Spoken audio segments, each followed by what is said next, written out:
my name's Daniel, and I own Sacred Tattoo. We started it in 1998. My name's Briar. I'm the owner of Sacred Laser and the senior technician specialising in tattoo removal, and I am also married to this very handsome man. As a tattoo artist, approaching the tattoo removal aspect of it, it's like any good thing. Like there can be there's aspects of it that are extraordinarily useful, and there's aspects of it that they don't take away from the tattoo process, but they kind of make it a little bit less permanent.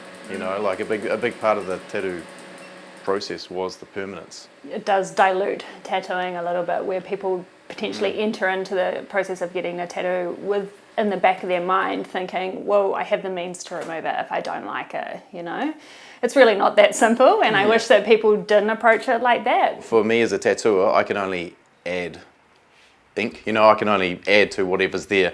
So if your tattoo's really dark, I can only go darker and end up with something really dark and bigger and stuff like that. If you try even something small, you're trying to disguise that in a dark area of a tattoo.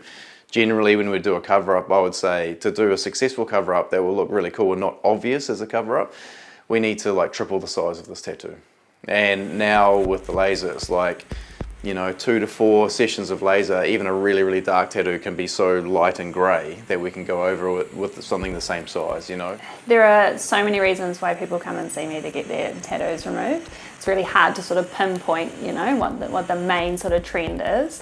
But I think more so now it is just a change of mind kind of thing. It's like you're Pete Davidson, It's like I was in my early 20s when I got this tattoo. Now I'm in my 30s and I'm not this person anymore. I don't relate to this tattoo anymore.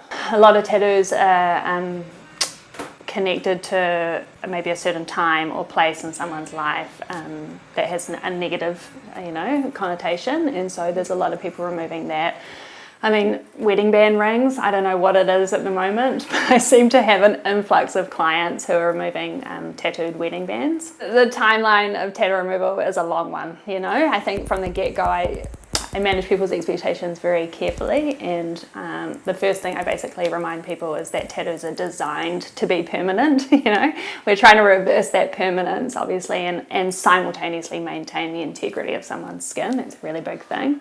You sort of don't want to leave it behind a scar at the end of the process. It defeats the process, So yeah, you're looking at about, for complete removal, for the majority of tattoos, 8 to 12 treatments with a minimum of 6 weeks in between each session as well. So it used to be sort of quite a clear 50-50 split between people who are lining for a cover-up and people going for complete removal. But the complete removal is starting to totally. Yeah. I don't see this. Definitely. I think I think perhaps tattooing has reached its peak mainstream popularity, and Yeah, maybe. perhaps it's swinging the other way.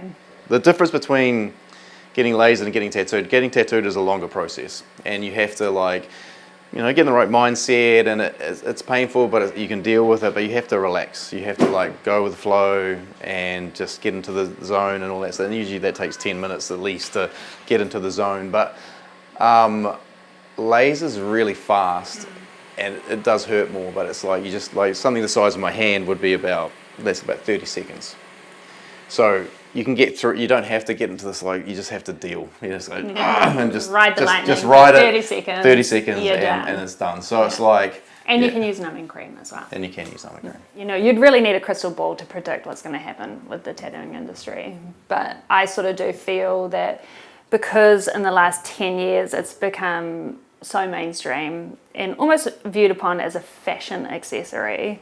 With fashions and trends, obviously things come and they go, and I think that sort of fashion kind of trend aspect of tattooing may perhaps go, and then the more sort of traditional aspects of tattooing will stay. Traditional aspects being Japanese tattooing, American traditional tattooing. I don't think Pete Davidson removing his tattoos has directly influenced anyone to come and see me just yet, but I do think that there will be a lot of people like him coming through where they want to be taken more seriously, and they want to be treated like an adult, and those sort of childish scrappy little tattoos that were hilarious at the time, or people are going to look at them and they're just, yeah. Yeah, I don't think they'll look. It'll be more like what you're saying is like if you know someone walks into a job interview and they just got covered in small like joke tattoos. Yeah. It's like they're just not going to be taken seriously. Yeah.